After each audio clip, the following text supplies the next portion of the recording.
সাবেক মন্ত্রী হাসান মাহমুদ, স্ত্রী ও মেয়ের সব ব্যাংক হিসাব জব্দের নির্দেশ।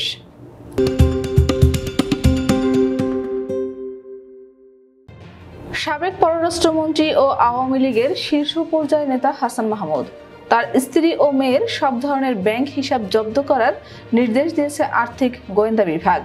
বাংলাদেশ ফাইন্যান্সিয়াল ইন্টেলিজেন্স ইউনিট এই নির্দেশ সব ব্যাংক ও আর্থিক প্রতিষ্ঠানে পাঠিয়ে দিয়েছে।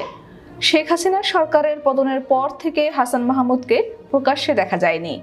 বিএফআইইউর নির্দেশে বলা হয়েছে, মোহাম্মদ হাসান মাহমুদ তার স্ত্রী নুরুন ফাতেমা এবং মেয়ে নাফিজা জুমাইনা মাহমুদের ব্যক্তিগত ও ব্যবসায়ী হিসাব জব্দ করতে হবে। 2012 সালের মানি লন্ডারিং প্রতিরোধ আইনের আওতায় এই নির্দেশ দেওয়া হয়। বাংলাদেশ ব্যাংকের আর্থিক গোয়েন্দা বিভাগের এই নির্দেশনার ফলে ওই 3 জনের ব্যক্তিগত কিংবা ব্যবসায়ী ব্যাংক হিসাব থেকে কোনো অর্থ উত্তোলন করা যাবে না।